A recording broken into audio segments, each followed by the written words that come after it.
Nós temos uma oração dirigida ao Sagrado Coração de Jesus. Jesus, manso e humilde de coração, fazei o nosso coração semelhante ao vosso.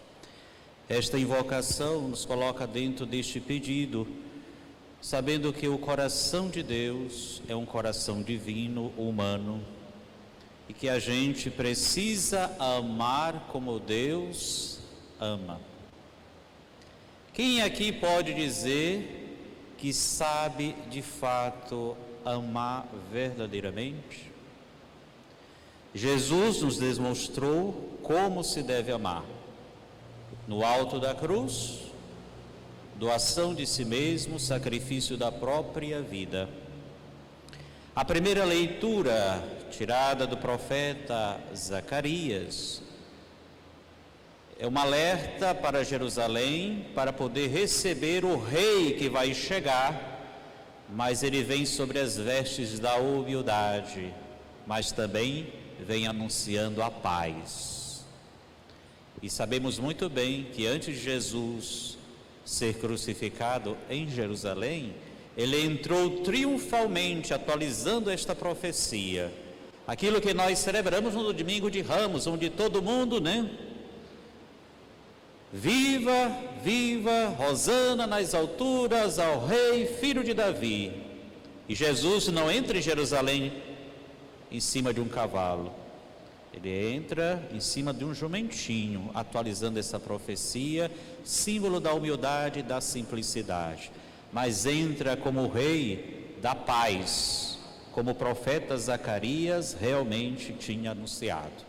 Por isso faz todo sentido essa oração. Jesus, que é manso, ou seja, promotor da paz, não da violência, e humilde. Bem que esta palavra humildade é algo que a gente tem sempre que compreender e internalizar no nosso próprio coração. O Evangelho de Mateus é um evangelho dirigido à comunidade cristã para associar Jesus a Moisés e dizer que Jesus é mais do que Moisés ou o novo Moisés. Como era compreendido Moisés no Antigo Testamento? Se diz que Moisés era amigo de Deus, foi o único que viu Deus face a face. Mas também se diz que era o homem mais humilde da terra. Lá no livro de Números testifica isso. O homem mais humilde da terra. Mas também foi aquele que foi a mediação do povo com Deus e que deu a lei, estabeleceu o jugo da lei, o peso da lei, para que o povo pudesse carregar a lei sobre os ombros, mas não uma lei que fosse obrigar as pessoas a viver no desgosto, viver numa situação de peso sem o sentido. A lei foi dada por Moisés para que as pessoas pudessem compreender o que deveriam fazer para agradar a Deus. Só que a lei, ela tem também um aspecto de educação para purificar o coração. Por isso que a lei, ela vai dizer sempre não, não, não, não. Ou seja, ela é um direcionamento. Não faças isso, não faças aquilo, não faças aquilo. Para quem não está predisposto a colaborar com Deus, ela se torna um jugo muito pesado e desgostoso. Mas quando ela é internalizada, ela produz liberdade interior. E Jesus é apresentado como o novo Moisés, que não somente é amigo de Deus, mas é o próprio Deus, o Filho do Pai. E Jesus mostra essa intimidade do Evangelho e esta amizade com o Pai, que diz, que tudo que ele sabe, de fato, dessa experiência com o Pai, ele conhece o Pai conhece a ele, e todas as outras pessoas podem conhecer o seu Filho assim o revelar, abrir o seu coração. E essa palavra conhecimento, na Sagrada Escritura, não é um conhecimento intelectual, é uma experiência de amor. Quando Nossa Senhora diz, eu não conheço homem, Não é um conhecimento, né, conceitual, intelectual, mental. É de experiência de amor, né? Ou seja, ela disse, ainda não tenho um relacionamento íntimo com nenhum homem para ter um filho. Por isso Jesus é íntimo do Pai. E é mais do que Moisés, que era amigo de Deus. Ele é mais do que Moisés, porque não é um mero legislador. Ele agora dá a lei do amor. Quem ama, no dizer de Santo Agostinho, aquilo que é pesado se torna leve. E aquilo que parecia tão difícil, se torna fácil. Não porque as coisas são pesadas em si mesmas ou difíceis, mas porque o amor transfigura as realidades. Eu já dei o exemplo aqui e continuo a dar diante deste evangelho. A mãe que ama o filho, ninguém tem dúvidas, né, que saiu do seu próprio ventre, às vezes madruga, passa noites em claro diante do filho que está doente. E no outro dia, se fosse perguntar para ela, você está cansada? Ela disse, eu estou cansada, mas estou satisfeita, porque meu filho está melhorando. Ela passou a noite em claro. Se não fosse o filho dela e fosse de outra pessoa, talvez dizer, eu estou muito cansada, eu não sei por que eu estou fazendo esse sacrifício.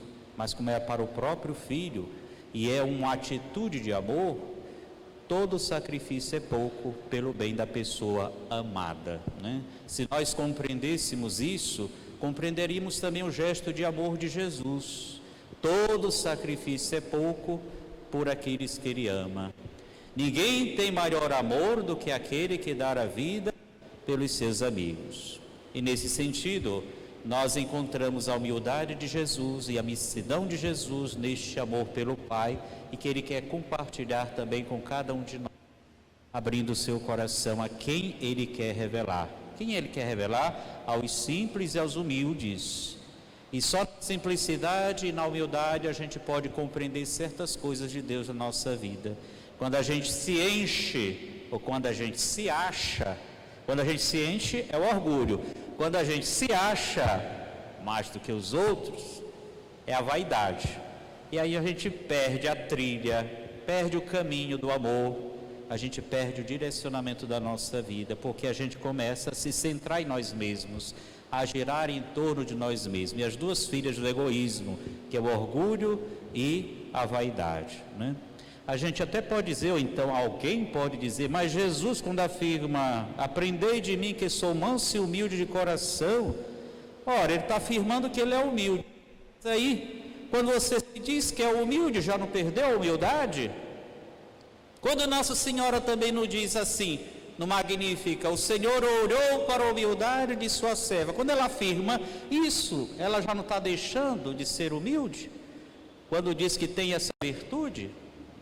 Bem, aqui a gente vai procurar o exemplo de Santa Teresa d'Ávila. Ela diz que a humildade é a verdade, ou seja, é a consciência daquilo que eu sou diante de Deus, né? Diante de Deus, quem é que nós somos?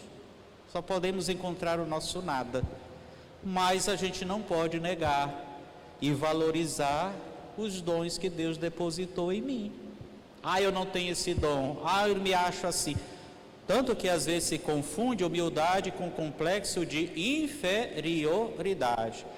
Eu não sou assim, você tem esse dom, né? Às vezes você não aceita nem o elogio do outro, né? Porque tem que ser humilde. Mas humildade não é isso, é reconhecer o que de bom você tem, mas não ser mais do que os outros, e nem se comparar com os outros, mas agradecer e reconhecer o dom que Deus colocou na sua vida para os outros. E nesse sentido, Jesus, ao afirmar que é humilde, e Nossa Senhora também afirmar a sua humildade, não é falta de humildade, é reconhecer o dom que tem no próprio coração, que não é para si, mas é o engrandecimento de Deus. Isso é muito importante nas nossas comunidades, para a gente valorizar a nós mesmos e valorizar o outro, né? Sem também fazer as disputas e nem viver dentro daquele espírito de dominação e nem se achando e nem se enchendo, né? Vamos pedir ao Senhor que nos dê a graça da humildade, para que se exercite na caridade, mas também com o coração manso e cheio de paz, pacificados e sermos também pacificadores. Jesus, manso e humilde de coração, fazei o nosso coração semelhante ao vosso.